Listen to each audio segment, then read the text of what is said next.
Cold Spring Landing, Vermont. Population 1,140. The kind of town where the diner closes at 8 and everyone knows whose truck is parked where. Earl Kessler had run the ferry crossing at Cold Spring Landing for 31 years. A flat-bottomed pontoon boat that shuttled people across the Narrows when the bridge flooded out every spring, which it did every spring, without fail. He wasn't young anymore.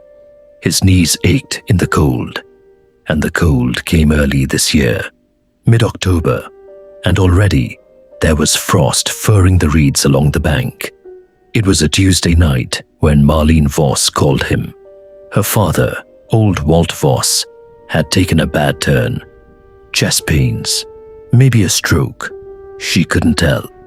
And the ambulance couldn't get across because the bridge was still closed for repairs. Could Earl run them over to the county road so the ambulance on the other side could meet them? Earl didn't hesitate. He never did. He'd been doing this since before Marlene was born. The water was black and flat as glass that night. No moon, just Earl's headlamp and the trembling orange dot of Marlene's phone flashlight. Walt lay across the middle bench, wrapped in a quilt, breathing in short, ragged pulls. Halfway across, right at the spot the old-timers called the Narrows, where a barge had gone down in a storm back in 1962, and 4 men had drowned. The outboard motor cut out, just died. No sputter, no warning.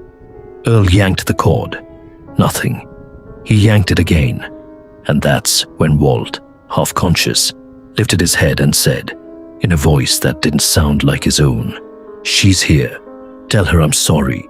Tell her I never should have let go of her hand." Earl looked up.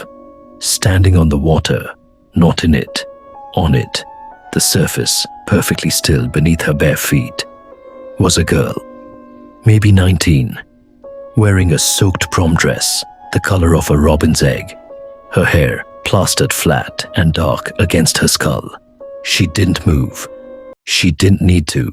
The temperature dropped so fast that Earl's breath came out in a visible plume, and ice began crackling along the gunwale of the boat, like frost blooming on a window. Marlene screamed. Earl grabbed the oar and started rowing, real rowing, old-fashioned, arms burning, toward the far shore. When he glanced back, the girl was gone, but the cold clung to the boat the whole way across, and Walt Voss never fully woke up again. He died in the hospital 2 days later, murmuring the same name over and over, Dana, Dana, Dana. Marlene didn't sleep for a week. When she finally told Earl the story, the real one, not the version she told the paramedics, it went back 40 years to a homecoming dance in 1984, and a girl named Dana Whitfield who'd left the dance early with Walt in his father's Buick, and who was found 3 days later at the bottom of Miller's Quarry, 12 miles from Cold Spring Landing, in a dress that didn't match the one she'd worn to the dance.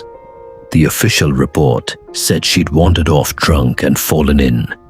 Nobody in town believed that, not really, but nobody said anything either, because Walt Voss's family owned the feed mill and half the leased land in the county. And some things you just didn't say out loud in a town that small. Over the following month, 3 more people crossing the Narrows at night reported the same thing. The engine dying, the cold, the girl in blue standing on the water. A hunting guide named Pete Arnaud said she pointed, one long, deliberate arm, finger extended, toward the old quarry road. He didn't sleep right for weeks afterward. Another man, a traveling insurance adjuster with no connection to the town at all, described the exact same dress, down to the corsage, still pinned crooked at the shoulder. And he'd never even heard of Dana Whitfield. The town's pastor, Reverend Alcott, wasn't the type to indulge ghost stories. But when his own granddaughter came home pale and shaking after biking past the Narrows at dusk, describing a girl who wasn't cold, she just was cold, like the space around her didn't want to be warm anymore, he started asking questions instead of dismissing them. It took him 3 weeks of quiet digging through old county records, a retired sheriff's deputy's unofficial notes, and one uncomfortable conversation with Walt Voss's estranged younger brother, Denny, who'd left town in 1985 and never come back. Denny finally told him what really happened that night. Walt hadn't killed Dana, but he'd been driving, drunk, when she jumped from the moving car after an argument. And rather than call for help, he'd driven home and let his father's lawyer make sure nobody asked the right questions. She'd been alive when she went into the water. Maybe she could have been saved. Nobody ever tried. Reverend Alcott didn't perform an exorcism. He didn't call in anyone with a reputation for cleansings or charge anyone a fee. He simply did what he thought was owed.